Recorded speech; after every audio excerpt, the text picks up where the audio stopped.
আমাদের আজকের গল্প শেষ কর্তব্য। কলমে ছবি ব্যানার্জি। বিপত্নিক মণিময় বাবু সদ্য নার্সিংহোম থেকে বাড়ি ফিরেছেন।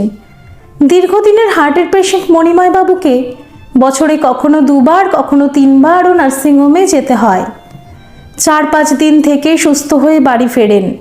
প্রতিবার নার্সিংহোমে যাওয়ার আগে একবার তার ছোট মেয়ে নিপার কাছে বায়না করে বলেন, তুই 2 দাদা 2 দিদিকে খবর দে, আমার শেষ ইচ্ছাটা পূরণ কর। আবার নার্সিংহোম থেকে ফিরে এসেও বলেন, এ যাত্রায় আর বাঁচবো না মনে হচ্ছে, তুই সবাইকে খবর দিয়ে আসতে বল। এবারেও তার ব্যতিক্রম হলো না। সকালে বাবাকে চা দিতে এলে মণিময়বাবু মেয়েকে বললেন, নিপা, তুই কি দাদা দিদিদের খবর দিয়েছিস? নিপা বলল, সে তো প্রতিবারের মতোই এবারও জানিয়েছি। ওরা কি বলল? যা বরাবর বলে সেটাই বলল। এ আর নতুন কথা কি? সুস্থ হয়ে ফিরে এসেছে যখন, তখন চিন্তার কিছু নেই। মণিময় বাবু বললেন, তুই বরং আর একবার ফোন করে বল, ওরা যেন সামনের মাসে 3 তারিখে অবশ্যই আসে।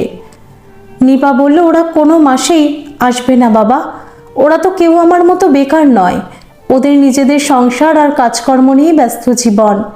কিন্তু তুমি হঠাৎ দিনক্ষণের কথা বলছো কেন? মণিময় বাবু বললেন, সামনের মাসে তোকে দেখতে আসবে। ওরা থাকলে কথাবার্তা বলার সুবিধা হয়। তাছাড়া ওরা থাকলে আমার পরিবারটা কেমন শিক্ষিত প্রতিষ্ঠিত পরিবার, এটাও পাত্রপক্ষ জানবে। নিপা তেলে বেগুনে জ্বলে গিয়ে বলল, তোমার 4 কৃতি ছেলে মেয়ে নিয়ে তোমার বড্ড অহংকার, তাই না বাবা? আমি তো তোমার অনিচ্ছার ফসল, তাই তো জন্ম থেকেই আমার একটা পা ছোট। বিদ্যে বলতে টেনে টুনে মাধ্যমিক পাস, চেহারারও কোনো ছিঁড়ি নেই।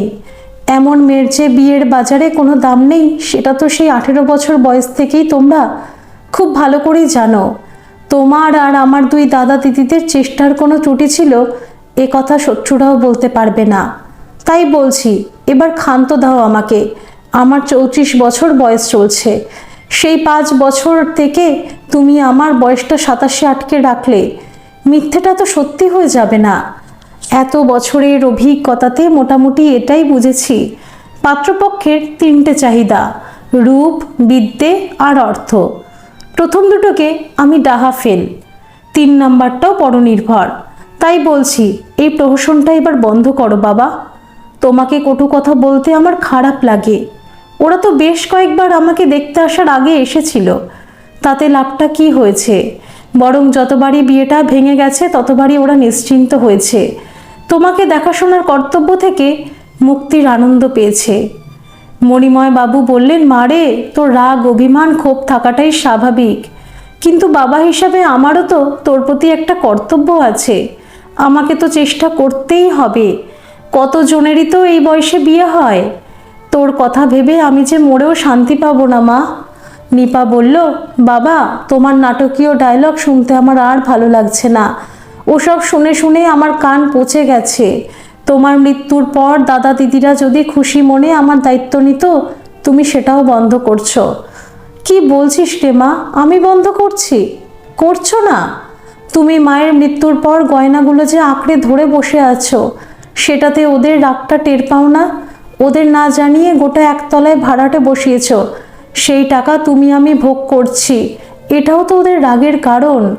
ওদের ধারণা এইসব বুদ্ধি আমি তোমাকে দিয়েছি, না হলে ওরা তো ওদের গয়নার ভাগ নেওয়ার জন্যই কয়েকবার এসেছিল।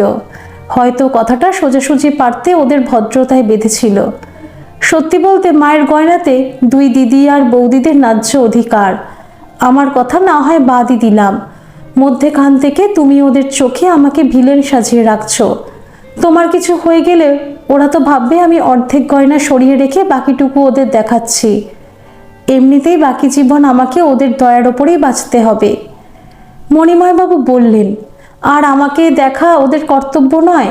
তোকে সংসারী করাটা ওদের কর্তব্য নয়? তোর সামান্য ওইটুকু খুঁতের জন্য বিয়ে আটকাতো না। আসলে ওরা সেভাবে চেষ্টাই করেনি। অধিকার পেতে হলে কর্তব্য পালনও করতে হয়। নিপা বলল, তোমার প্রতি কর্তব্য পালনের জন্য আমি তো ছাই ফেলতে ভাঙাগুলো আছি, সেই জন্যই ওরা আসে না। আসলে আমাকে দেখে দেখে তোমার অরুচি ধরে গেছে, তাই তোমার নিজের হাতে তৈরি কৃতি সন্তানদের দেখার জন্য তুমি উদ্গ্রীব হয়ে থাকো, আমি সব বুঝি বাবা। মণিময় বাবু বললেন, তুই কিছুই বুঝিসনি। ওদের মাঝে মাঝে দেখতে আমার মন চায়, সেটা ঠিকই, কিন্তু তাই বলে গয়না ভাগ করে দিইনি বলে ওরা একবারও আসবে না। আমি তো ওদের মাঝে মাঝে শুধু দেখতেই চাই। তোর বিয়ে হয়ে গেলে কি আমাকে দেখাশোনা করার জন্য তোকে আটকাতে পারতাম? 11 বছর আগে আমার হার্ট অপারেশন করতে টাকা খরচ করিয়ে আমার ছেলে মেয়েরা সব কর্তব্য শেষ করেছে। এরপর মাসে মাসে 8,000 টাকার ওষুধ, মাঝে মাঝে নার্সিংহোমে ট্রিটমেন্টের খরচ, এসব কোথা থেকে আসবে একবার ভেবে দেখেছে? আমার প্রাইমারি পেনশনের টাকায় খেয়ে পড়ে চলে গেলেও আমার চিকিৎসার এই রাজকীয় খরচ কিভাবে চালাতাম? বাড়িটা আমার, তাই সেটা ভাড়া দেব না খালি রাখবো সেটা আমার সিদ্ধান্ত। আমার দুশ্চিন্তা তো শুধু তোকে নিয়ে। তুই আমাকে দেখবি এটা তো আমি কখনো চাইনি রে মা। ঠিক আছে, আমি তোর কথায় না হয় গয়নাগুলো 5 ভাগ করে দেব, তাহলে ওদের আসার সময় হবে তো? নিপা বলল, সেটা আমি কি করে বলবো? তুমি নিজেই ফোন করে দেখো। আমি গয়না ভাগ করে দেব জেনে ওরা সবাই যদি দল বেঁধে আসার সময় পায়, তাহলে ছেলে মেয়েদের স্বরূপ আমি চিনেই নেব। এরপর ওদের দেখবার জন্য আমি আর একবারও বায়না করব না, এটা তোকে কথা দিলাম। নিপা বলল, বাবা, আমি নিজেও মা না হলেও ছেলে মেয়েদের প্রতি তোমার দুর্বলতাটাও আমি বুঝি। যাকগে, তুমি বেঁচে থাকতে গয়নাগুলো ভাগ করে দিলে আমি অন্তত কলঙ্কের হাত থেকে বাঁচি। তোমার সঞ্চিত টাকা কত আছে সেটাও আমি জানি না, ভাড়ার টাকাতেই তো সংসারটা চালাই। তোমার সঞ্চয়ে কি আছে সেটাও সবাইকে জানিয়ে দিও। মণিময় বাবু বললেন, তোর হুকুমে নাকি? সামান্য সঞ্চয়ে যা আছে সেটা মাঝে মাঝেই ভেঙে আমার চিকিৎসা চলে। বেশ, আমি তোর কথা রাখবো, কিন্তু তোকে শেষবারের মতো আমার কথাটা রাখতে হবে। আমি তোর দাদা দিদিদের সঙ্গে কথা বলে ওদের আসার পর পাত্রপক্ষকে আসতে বলবো। এটাই আমার শেষ চেষ্টা বলে মেনে নে। ছেলেটা 1 বছর হলো প্রাইমারি স্কুলে চাকরি পেয়েছে, বিধবা মা ছাড়া তেমন কোনো আত্মীয় নেই। নিপা বলল, তুমি ওদের আমার পায়ের ডিফেক্টের কথা জানিয়েছ? এর আগে আগে যতজন দেখে গেছে তাদেরকে তো আমার খুঁতটা গোপন করেছিলে। তাদের মধ্যে বেশিরভাগই আমার একটু টেনে হাঁটা দেখে বাতিল করেছিল, কয়েকজন লেখাপড়া আর চেহারা দেখে বাতিল করেছিল। সেটা আগে না বাড়িয়ে জানানোর দরকারটা কি? খুব লক্ষ্য না করলে কেউ বুঝতেই পারবে না। নিপা বলল, তোমার কি বুদ্ধি শুদ্ধিও লোপ পেয়েছে, নাকি ছলে বলে কৌশলে আমাকে ঘাট থেকে নামিয়ে নিশ্চিন্ত হতে চাও? আমাকে ঘাট থেকে কোনো রকমে নামালে তোমার গতি কি হবে একবার ভেবে দেখেছো? হয় ভাগের বাবা হতে হবে, না হয় তো বৃদ্ধাশ্রমেই যেতে হবে। বয়সটা তো তোমারও কম হলো না। আমার কি গতি হবে ভেবে তোর বিয়ে দেব না, এটা তুই ভাবলি কি করে? তুই কি পরোক্ষে আমাকে দায়ী করছিস না? নিপা বলল, বাবা, আমার বিদ্যে না থাকলেও বুদ্ধিটা যে একেবারে নেই সেটা তো নয়। আমার লিমিটেশনটা আমি বুঝি বাবা। অল্প বয়সে বিয়ে, নিজের সংসার করা নিয়ে আমার একটা স্বপ্ন ছিল, কিন্তু এখন আর সেই মোহটা নেই। এই বয়সে বিয়ে করে সংসারী হবার ইচ্ছেও আর নেই। শুধু যদি ভবিষ্যতে স্বাধীনভাবে বাঁচতে পারতাম। তুমি বরং 2 দাদা আর দিদিদের ফোনটা করো। পরদিন মণিময় বাবু মেয়েকে বললেন, ওরাই শুক্রবার আমার দরকার আছে শুনে 2 দিনের জন্য আসতে রাজি হয়েছে। তুই ঘর 3টে একটু গোছগাছ করে রাখিস। শুক্রবার সকাল থেকেই মণিমোহন বাবু ভীষণ ব্যস্ত হয়ে পড়লেন। 2 দিন আগে থেকেই নিপা কাজের মাসিকে নিয়ে বাজার করা কমপ্লিট করে রেখেছিল। তবু মেয়েকে বলল, হ্যাঁ রে মা, মিষ্টি দই আর ছানা বড়া এনে রেখেছিস তো? নিপা হেসে বলল, তোমার মনে আছে বাবা? মনে থাকবে না? ছোটবেলা থেকে তোদের সব ভাই বোনের এই 2টো জিনিস খুব প্রিয়। তোর অবশ্য তেলে ভাজা আর জিলাপিও খুব প্রিয়। পার্ক থেকে আসার পথে তোর জন্য আমি প্রায় জিলাপি আর সিঙ্গাড়া এনে এই তো সেদিনও নিয়ে এসেছি। নিপা বলল, ভেবো না বাবা, আমি কাল বিকেলে নিয়ে এসেছি। আজ অনেক দিন পর তোমাকে বেশ চনমনেই দেখাচ্ছে। শুক্রবার বেলা 12টার মধ্যেই 2 ছেলে আর 2 মেয়ে সপরিবারে চলে এলো। মণিময়বাবু বললেন, আমার নাতি নাতনিদের কাউকে আনলি না? বড় ছেলে শুভময় বলল, তোমার জরুরি দরকার শুনে আমরা মাত্র 2টো দিনের জন্যই এসেছি। নাতি নাতনিদের আনলে তাদের জায়গা দিতে কোথায়? গোটা বাড়ির 1 তলাটা তো বস্তি বাড়ির মতো ভাড়াটে বসিয়েছ, আগে একতলা দোতলা মিলে সবাই হাত পা ছড়িয়ে থাকতাম। মণিময়বাবু বললেন, তোমাদের মায়ের মৃত্যুর পর এই 7 বছরের মধ্যে তোমরা কবার এসেছিলে মনে আছে? সাকুল্যে 3 বার এসেছিলে, তাও একসঙ্গে সবাই আসনি। দোতলায় ছেলে মেয়েদের জন্য আমি বড় শখ করে 4খানা ঘর বানিয়েছিলাম। আমি সেই সাজানো ঘরে 3খানা তো এখনও আছে। 12 মাস সেই ঘর ফাঁকাই পড়ে থাকে। তোমরা শেষ কবে আমাকে দেখতে এসেছিলে বাবারা আর মায়েরা? বড় মেয়ে বলল, বাবা, আমরা আসার সময় না পেলেও তোমার খোঁজ খবর তো রাখি। নিপা আছে বলেই আমরা সবাই নিশ্চিন্তে থাকতে পারি, না হলে তোমার দায়িত্ব নেওয়া তো আমাদের সবার কর্তব্য। তোমার জরুরি দরকার বলেই তো সবাই এত ব্যস্ততার মধ্যেই ছুটে এলাম। মণিময়বাবু বললেন, তোমরা ঠিকঠাক আমার খোঁজ খবর রাখলে বাড়িটা আমাকে ভাড়া দিতে হতো না। আমার পেনশনে সংসার চলে, আর ভাড়ার টাকা আমার চিকিৎসায় খরচ করতে হয়। এই বাড়ি ভাড়া দেওয়ার ব্যাপারে নিপা কোনো পরামর্শ দেয়নি। তোমরা নিপার ওপর ভুল ধারণাটা পুষে রেখো না। ওটা আমার নিজের সিদ্ধান্ত ছিল। পৈতৃক টাকা পয়সা আর তোমাদের মেধা ছিল বলেই তোমাদের লেখাপড়ার বিপুল ব্যয়ভার বহন করতে পেরেছিলাম। এবার জরুরি কথাটা বলি, তোমাদের মায়ের অনেকটা ভারী ভারী গয়না আছে। আমার নিজস্ব সব সঞ্চয়ের বেশিটাই তো দোতলা করতেই চলে গিয়েছিল। আসলে আমার সেই সময় মনে হয়েছিল আমার 4 ছেলে মেয়ে সবাই সপরিবারে বছরে একবার হলেও এই বাড়িতে আসবে, একসঙ্গে থেকে 2-4 দিন হইচই করে কাটিয়ে যাবে। সবার কলরবে বাড়িটা কদিন মুখরিত হয়ে থাকবে। ছোট বোনটার বিয়ের জন্য সক্রিয় ভূমিকা নেবে। আমি একলা আর কতটুকু চেষ্টা করতে পেরেছি। এখন মনে হয় ভুল ভেবেছিলাম। তোমরা সবাই প্রতিষ্ঠিত হওয়ার পর নিজের নিজের কর্মস্থলে স্থায়ী আস্থানাও করে নিয়েছো। দীপা আর রূপা দুজনেই কলকাতায় বড় ফ্ল্যাট কিনেছে। তাই স্বাভাবিক কারণেই শিকড়ের প্রতি এই ছোট্ট মফস্বল শহরের প্রতি তোমাদের টান উপড়ে ফেলেছ। নিজের জীবিত জন্মদাতা বাপের অস্তিত্বই যখন ভুলে যাও তখন বাড়িটা তো কোন ছাড়। তন্ময় বলল, বাবা, নিপার বিয়ের জন্য আমরাও কম চেষ্টা করিনি। ওর বিয়েতে আমরা সবাই হাত খুলেই খরচ করতাম, কিন্তু অনেক চেষ্টা করেও তো ওর বিয়েটা আর হলো না। তোমার হার্ট অপারেশন করার সময় আমরা তো সবাই তোমাকে নামি নার্সিংহোমে চিকিৎসা করিয়েছিলাম। তারপরেও তোমার টাকার দরকার থাকলে আমাদের না জানালে জানবো কি করে? মণিময়বাবু বললেন, তোমাদের বিবেচনা বোধের ওপর আস্থা হারিয়ে ভাবলাম আমার হাতে যখন বিকল্প উপায় আছে তখন আমি তোমাদের বিবেচনার উপর নির্ভর করবই বা কেন? তোমরা যখন তোমাদের কাজের ব্যস্ততায় আমাকে একবার দেখে যাওয়ার সময়টুকুও পাও না, অথচ দরকার শুনে পরিমরি করে ছুটে আসতে পারো, তখন শুধু একতলাটা তোমাদের ফেলে ছড়িয়ে থাকার জন্য ফেলে রাখার কোনো যুক্তি নেই। এসব অবান্তর কথা বাদ দাও। আমি যে জন্যে তোমাদের ডেকেছি সেটা বরং বলি। তোমাদের সবার উপস্থিতিতে আমি তোমার মায়ের গয়নাগুলো সমান 5 ভাগে ভাগ করে দিতে চাই। ভেবেছিলাম আমার মৃত্যুর পর তোমরা গয়নাগুলো ভাগ করে নেবে, কিন্তু নিপার যুক্তি শুনে আমি সিদ্ধান্তটা বদলালাম। শুভময় আর তন্ময় বলল, এটাই তোমার জরুরি দরকার? আমরা তো ভেবেছিলাম তোমার বয়স হয়েছে বলে বিষয় সম্পত্তির ব্যাপারে কিছু বলতে চাও। মণিমোহন বাবু বললেন, বিষয় বলতে এই বাড়িটা আর কিছু সামান্য সঞ্চয় ছাড়া কি আছে তোমরাই বলো। অবশ্য তোমার মায়ের গয়নাগুলোও তো বিষয়ের মধ্যেই পড়ে। আপাতত তোমরা এগুলো নিয়েই যাও। খাওয়া দাওয়ার পর গয়নাগুলো কেউ একজন মাথা হয়ে 5 ভাগ করে ভাগ করো। যদি নিক্তির ওজনে ভাগ করতে চাও তাহলে একজন স্বর্ণকারকে টাকা দিয়ে ওজন করিয়ে নিতে পারো। শুভময় বলল, গয়না ভাগের সময় আমরা ছেলেরা থেকে কি করব? ওটা তো মেয়েদের ব্যাপার। ওগুলো বরং একজন স্বর্ণকারী ভাগ করে দেবে। দীপা আর রূপা বলল, নিক্তি দিয়ে ওজন করলে কারোর মনে সন্দেহ থাকবে না, আর ভাগটা ঠিকঠাকই হবে।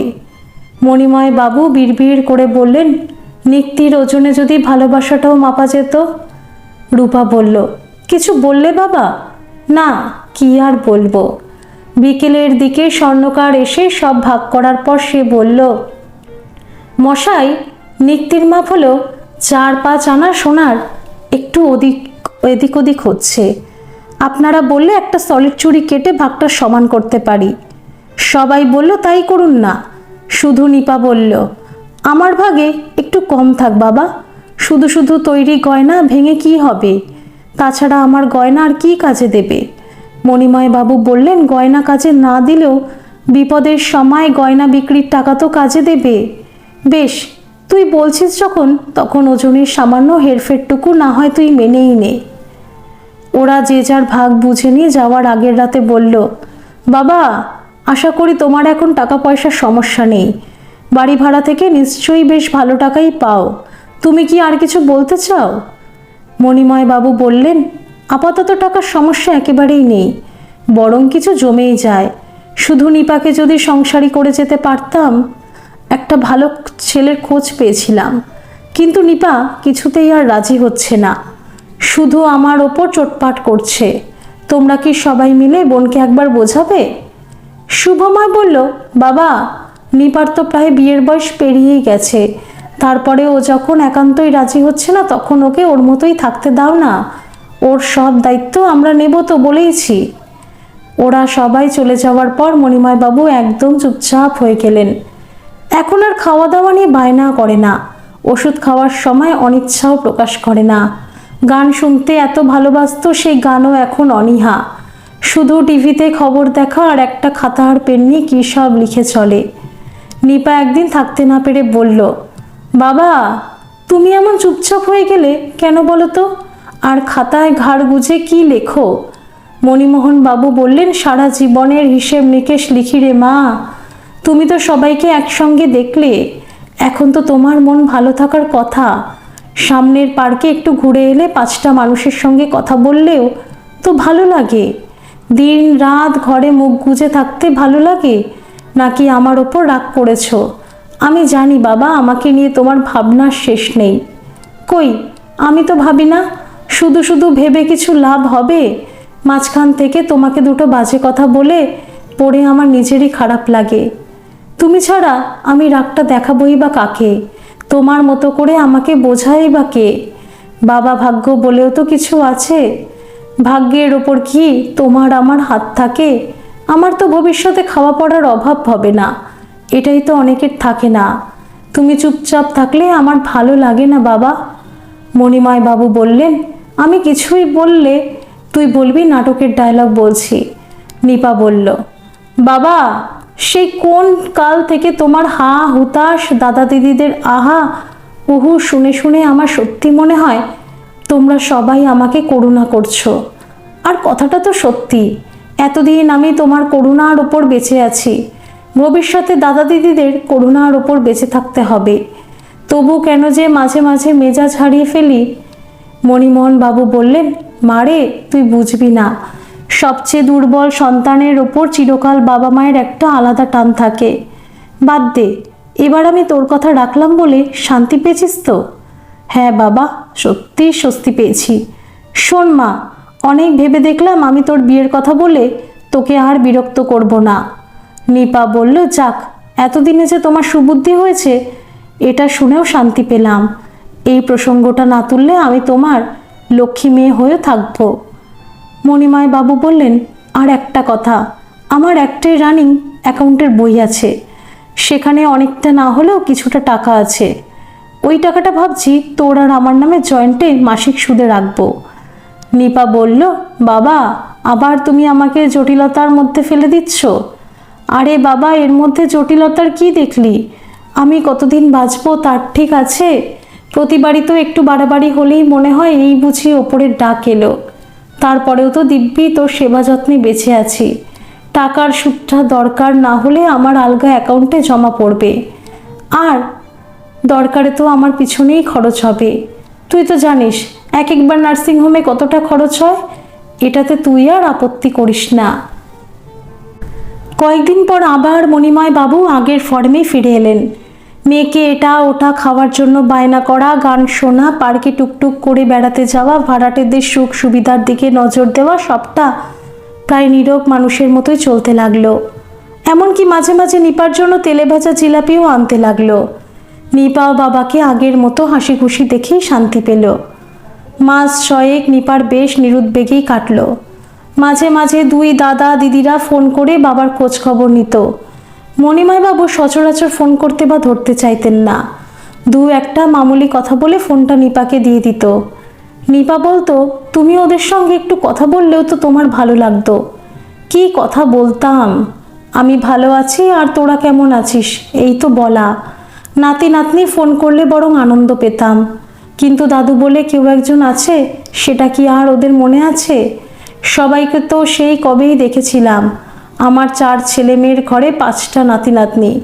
ছেলে মেয়েদের ভরা সংসারের কথা 5 জনের কাছে বলতে সুখ। লোকজন যখন আমার ভাগ্যের প্রশংসা করে, কথা বলে, তখন সেটা শুনতেও সুখ। আবার লোকে যখন বলে, আপনি তো মশাই ভাগ্যবান লোক, শেষ বয়সে মেয়ের সেবা যত্ন পাচ্ছেন, একটা হলেও সন্তানের সান্নিধ্য পাচ্ছেন, 4-5টা ছেলেমেয়ের মধ্যে একটা কমা হওয়া ভালো, সেই তখন বাবার লাঠি হয়ে বাবাকে দেখে। তখন আমার কি মনে হয় জানিস? মনে হয় এর চেয়ে বাজা হওয়া অনেক বেশি সুখের। নিপা বলল, তোমার সঙ্গে কথা বলাটাই আমার ভুল হয়েছে। মণিময়বাবু বললেন, ভুল তো হয়েছেই, তুই আমাকে ঘাটাস না, আমিও তোকে ঘাটাবো না, তাহলেই শান্তি। সেদিনই ভোরের দিকে মণিময়বাবুর প্রবল শ্বাসকষ্ট শুরু হলো। নিপা ব্যাকুল হয়ে বলল, বাবা সারাদিন তো ভালো ছিলে, কি হলো তোমার? মণিময়বাবু হাঁপাতে হাঁপাতে বললেন, শোন মা, ভেঙে পড়িস না, আমাকে নার্সিংহোমে নিয়ে যাওয়ার আগে দুটো কথা বলি, এবার মনে হচ্ছে আর ফিরবো না।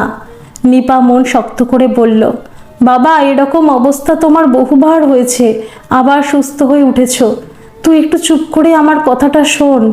আমার বালিশের তলায় 1 লাখ টাকা আর একটা খাতা আছে। আমার কিছু হয়ে গেলে ওই টাকাটা দিয়ে আমার শ্রাদ্ধ শান্তির কাজ হবে, আর খাতাটা আমার শ্রাদ্ধ শান্তি মিটে যাওয়ার পরে সবাইকে দেখাবি, এটা আগে আমাকে কথা দে। নিপা বলল, বাবা আমার মন বলছে তুমি এবারেও ফিরে আসবে, তবুও আমি কথা দিলাম।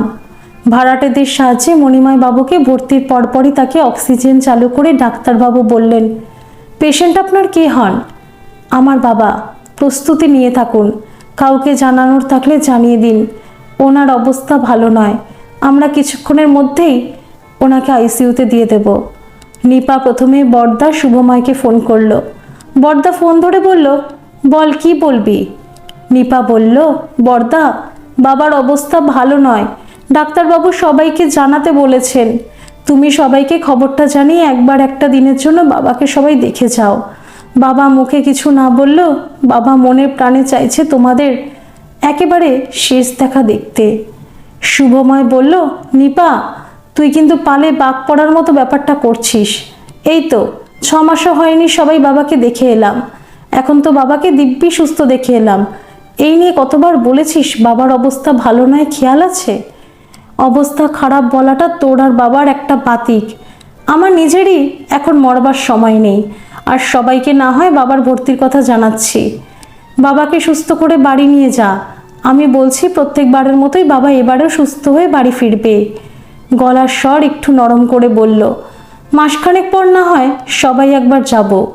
নিপা বলল, বড়দা আমি শুধু বাবার ইচ্ছের কথাটা তোমাদের জানাতাম, আবারও বলছি এবারে ডাক্তারবাবু একরকম জবাব দিয়ে দিয়েছেন। শুভময় বলল, ভাবিস না, ডাক্তাররা এরকম কথা বলেই থাকেন। ঘন্টা 3 পর একজন নার্স এসে বললেন, আপনি একবার আমার সঙ্গে আসুন, আপনার বাবা মনে হয় আপনাকে দেখতে চাইছেন। নিপা বলল, বাবা বাঁচবে তো?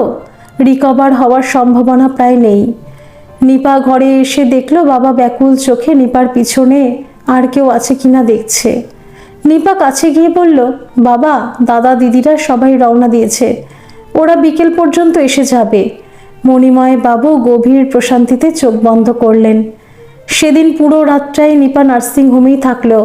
পরের দিন বেলা 12টায় একটু সুস্থতার খবর পেয়ে মনে মনে ভাবল, যাক বাবা এ যাত্রায় বেঁচে গেল। এবারটা বাবার অবস্থা দেখে নিপা সত্যিই ঘাবড়ে গিয়েছিল। বাড়ি ফিরে এসে স্নান করে নিজের একার জন্য আর রান্না করতেও মন চাইল না। ভাড়াটেদের একজন বৌদি নিপাকে জোর করে খাওয়ালো। রাত জাগার ক্লান্তিতে নিপা ঘুমিয়ে পড়েছিল। বেলা 4টে নার্সিংহোম থেকে ফোন পেয়ে ধড়মড় করে উঠে ফোনটা রিসিভ করতেই ও প্রান্ত থেকে কেউ বলল, আপনি মণিময় বাবুর মেয়ে তো? নিপা বলল, হ্যাঁ বলছি। আপনার বাবা এইমাত্র মারা গেলেন, আপনি এখানে এসে অফিসিয়াল কাজটা করে ডেড বডি নিয়ে যান। নিপা খানিকক্ষণ থম মেরে বসে থেকে হাউ হাউ করে কেঁদে উঠল। ভাড়াটেদের অনেকেই উঠে এলো। ওরা বলল, তোমাকে শক্ত হতে হবে মা, তোমার দাদা দিদিদের খবরটা জানিয়ে নার্সিংহোমে চলো। পাঁচটা ছেলে মেয়ে থাকতে শেষ সময়টাতে তুমি ছাড়া একজনও কেউ এলো না। তুমি ভেবো না মা, আমরা সবাই তোমার সঙ্গে আছি।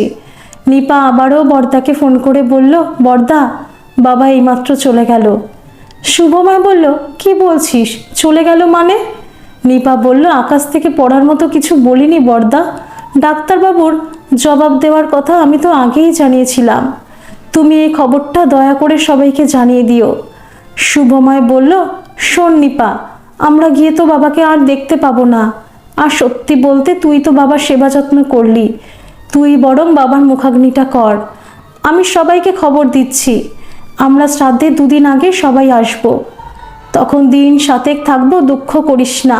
বাবার তো বয়স হয়েছিল, সত্যি আমরা কেউ ভাবিনি বাবা সত্যি সত্যি চলে যাবে। আর তুই নিজেকে কখনো একা ভাবিস না, আমরা সবাই তোকে আদর যত্নেই রাখবো। এই সময় ভাড়াটেরা প্রায় দেবদূতের মতো করেই পাশে তার দাঁড়ালো। তাদের সাহায্যে নিপা দাহ কাজ থেকে শুরু করে সবটা সুষ্ঠুভাবেই সম্পন্ন করলো। বাড়ি ফিরে বাবার শূন্য বিছানায় বসে নিপা ফুলে ফুলে কাঁদতে কাঁদতে বলল, বাবা, তোমার তো আরও অনেক দিন থাকার কথা ছিল। কতবার তো তুমি নার্সিংহোম থেকে ফিরে এসেছো, সেই জন্যেই তো বর্দা পালে বাঘ পড়ার কথাটা অবলীলায় বলতে পারলো। আমার একমাত্র অধিকারের জায়গা তো তুমিই ছিলে। কেন বাবা, তুমি সেই অধিকারটা এত তাড়াতাড়ি কেড়ে নিলে? আমার কাছে গোটা পৃথিবীটাই যে শূন্য হয়ে গেল বাবা। নিপা চোখ মুছে কি মনে করে বালিশের তলা থেকে 1 লাখ টাকার বাবার লেখা খাতাটা দেখে ভীষণ কৌতূহল হলো। কি লিখে রেখে গেছে বাবা? এক বুক অভিমান, আর তার জন্য একরাশ দুশ্চিন্তা নিয়ে মানুষটা চলে গেল। দাদা দিদিরা কেউ খবরটা শুনে হতভাগ্য বাবাটার জন্য চোখের জল ফেলেছিল? তারা তো ইচ্ছে করলেই আসতে পারত। কৃতি সন্তানরা কি এতটাই স্বার্থপর হয়? বাবার শেষ নির্দেশটা মনে পড়াতে নিপা খাতা আর টাকাটা আলমারিতে তুলে রাখলো। বাবা হয়তো ওই খাতাতে তার দায়িত্ব নেওয়ার জন্য দাদা দিদিদের কিছু লিখে গেছে, হয়তো আরও কিছু গভীর অভিমানের কথাও লিখে গেছে। নিপা 2 দিন পর বর্দাকে ফোন করে বলল, তোমরা তো শ্রাদ্ধে 2 দিন আগে আসবে বলেছ, কিন্তু তার আগে লোকজন নেমন্তন্ন ক্যাটারারকে বলে রাখার কাজটা তো করতে হবে। আমার কাছে বাবার দাহ কাজে খরচ করার পরেও ভাড়ার টাকা কিছু আছে। শুভময় বলল, বাবার অ্যাকাউন্টে কত টাকা আছে জানিস? না, আমি জানি না, তোমরা বললে দেখতে পারি। ঠিক আছে, আপাতত তোর কাছে যা টাকা আছে সেটা দিয়ে 100 জনের খাওয়ার মতো ক্যাটারার বুক কর। কাগজপত্র যা আছে আমরা গিয়ে দেখব। শ্রাদ্ধের ঠিক 2 দিন আগে ওরা সবাই সপরিবারে চলে এলো।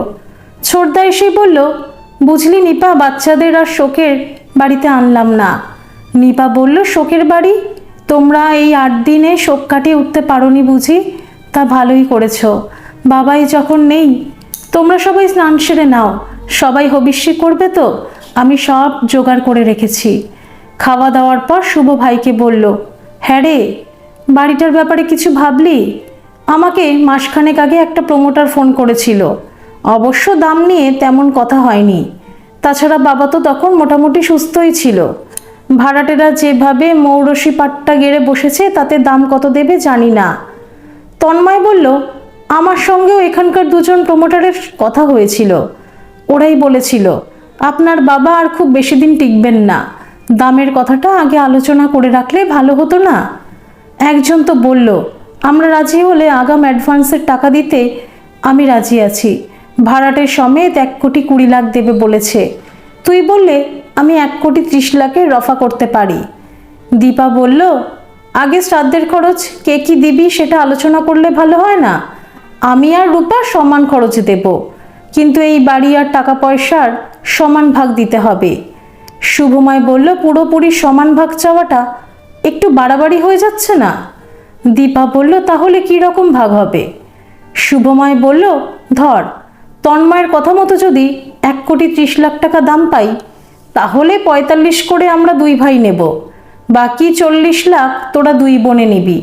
শ্রাদ্ধের খরচ তোদের দিতে হবে না, আর নিপাকে আমাদের টাকা থেকে না হয় 1,02,000 টাকা দিয়ে দেব। ওর তো খাওয়া পড়ার জন্য টাকা খরচ করতে হবে না, তাই টাকার তেমন দরকার হবে না। রূপা বলল, বাবার জমানো টাকা কিন্তু সমান ভাগ হবে। তন্ময় বলল, বাবার জমানো টাকা মনে হয় খুব বেশি কিছু নেই, বেশ যা আছে সেটাই 4 ভাগ না হয় হবে। নিপা বলল, বড়দা, বাবা আমার হাতে শ্রাদ্ধের খরচের জন্য 1 লাখ টাকা দিয়ে রেখেছে। শুভ বলল, ক্যাশ টাকা? ঠিক 1 লাখ টাকা দিয়েছো তো? নিপা বলল, তোমরা কি আমাকে অবিশ্বাস করছো? না, অবিশ্বাস করব কেন, আমি এমনি বললাম। তাহলে হিসেব মতো বাবার পেনশনের টাকা জমে যাওয়ার পরেও আরও কিছু সঞ্চয় থাকার কথা। নিপা বলল, শ্রাদ্ধ শান্তি মিটে গেলে সব কিছু নিয়ে আলোচনা করলে ভালো হতো না? তন্ময় বলল, সেটাই ভালো।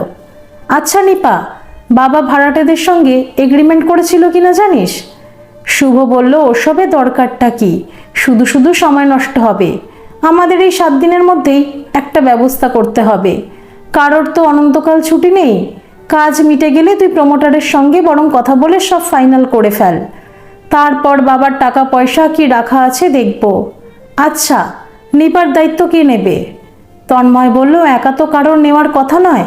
দিদি আর রূপাকে যদি টাকা আর বাড়ির ভাগ দিতে হয় তাহলে নিপার দায়িত্বও নিতে হবে। দীপা বলল, ভাগ যখন সমান হলো না তখন নিপা আমাদের দুজনের কাছে 2 মাস আর তোমাদের কাছে 4 মাস করে থাকবে। শুভময় বলল, বেশ তাই হবে। কি বলিস তন্ময়? অগত্যা। কাজ মিটে গেলে শুভ বলল, নিপা এবার বাবার আলমারির চাবিটা দে। নিপা বলল, বাবা তোমাদের আগে বাবার লেখা খাতাটা দেখাতে বলেছে। খাতায় কি আছে? আমি জানি না বড়দা।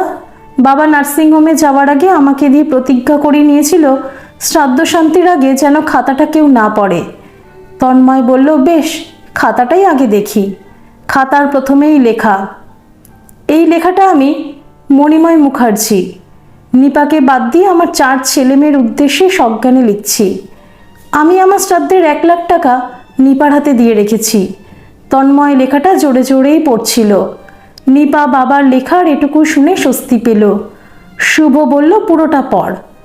আমি নার্সিংহোম থেকে ফেরার পর বুঝেছিলাম আমার দিন ফুরিয়ে এসেছে। প্রদীপ নিভে যাওয়ার আগে যেমন জ্বলে ওঠে উজ্জ্বল আলো দেয়, ঠিক সেই রকম আমিও 6 মাস একরকম রোগমুক্ত হয়ে গেছিলাম। শরীর চনমনে হয়ে গেছিল। যাই হোক, আমি তোমাদের হাতেই নিপার দায়িত্ব দিয়ে চলে যেতে চেয়েছিলাম, কিন্তু নিপার কথায় আমি যেমন তোমাদের গয়না ভাগ করে দিয়েছিলাম ঠিক তেমনই নিপার একটা কথায় আমার মনে একটা বিরাট চৈতন্য ঘটে গেল। ও বলেছিল, তুমি চলে গেলে বাকি জীবনটা যদি স্বাধীনভাবে বাঁচতে পারতাম। কথাটা তীরের মতো আমার বুকে বিঁধেছিল। সত্যিই তো, আমি চলে গেলে মেয়েটা 4 জনের ভাগের বোন হয়ে যাবে। তোমাদের 4টে পরিবার মন জুগিয়ে চলতে হবে। ওর স্বাধীন সত্তা বলে কিছু থাকবে না।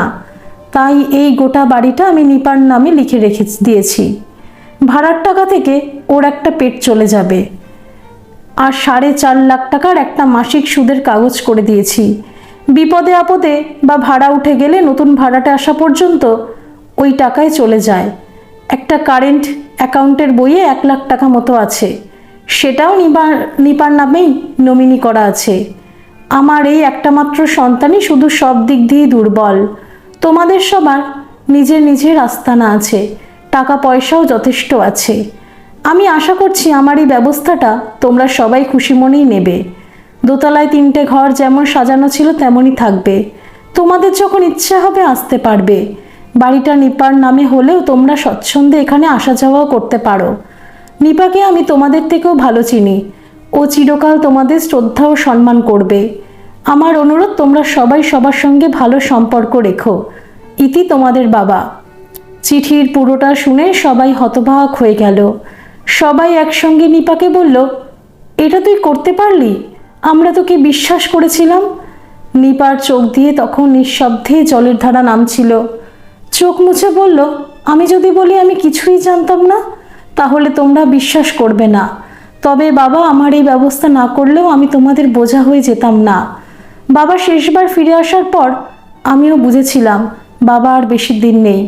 আমি নিচের এক ভাড়াটে দাদাকে বলে রেখেছিলাম বাবার কিছু হয়ে গেলে আমাকে কারোর বাড়িতে খাওয়া পড়া ও থাকার জন্য একটা কাজ দেখে দেওয়ার কথা। সেই দাদা আমাকে কথা দিয়েছিল যে কোনো বিপদে সে আমাকে অবশ্যই সাহায্য করবে। আমার এই সিদ্ধান্তের কথা বাবা বেঁচে থাকলে জেনে কষ্ট পাবে বলে জানাইনি। কিন্তু আজ তোমাদের স্বার্থপরতার যে কুৎসিত রূপটা আমার সামনে দেখালে, তাতে আমার মনে হয়েছে আমার সিদ্ধান্তটা সঠিক ছিল। বাবা আমার জন্য যে এতটা ভাবতে পারে আমি কল্পনাও করতে পারিনি। তবু বলছি, অ্যাকাউন্টের 1,00,000 টাকাটা যদি তোমরা নাও আমি খুশি হব। শুভ আগুন চোখে বলল, তোর স্পর্ধা দেখে আমি অবাক হয়ে যাচ্ছি। প্রায় 1.5 কোটি টাকার কাছাকাছি দামের বাড়িটা হাতিয়ে নিয়ে 1,00,000 টাকা দেখাচ্ছিস? ভালো করে শুনে রাখ, আজ থেকে আমাদের সঙ্গে তোর কোনো সম্পর্ক নেই। নিপা বলল, তোমরা বাবার সঙ্গেই কি সম্পর্ক রেখেছিলে? আসলে বাবা তোমাদের অনেক দিন আগেই চিনতে পেরেছিল। তবুও বাবার মন তো তাই, তোমাদের একবার শেষ দেখার জন্য কাঙালির মতো অপেক্ষা করেছিল। তবু বাবার মতো আমিও বলছি, বাড়িটা আমার নামে হলেও বাড়িটা তোমাদের সবার। ধন্যবাদ সকল বন্ধুরা। এই গল্পটি যদি আপনাদের ভালো লেগে থাকে তাহলে অবশ্যই একটা লাইক করে দেবেন। আর এই চ্যানেলে নতুন হয়ে থাকলে চ্যানেলটিকে সাবস্ক্রাইব করে আমার পাশে থাকবেন, আর পাশে থাকা বেল আইকনটিকে প্রেস করে দেবেন, যাতে সমস্ত গল্পের নোটিফিকেশানগুলি সবার প্রথমে আপনাদের কাছে পৌঁছে যায়।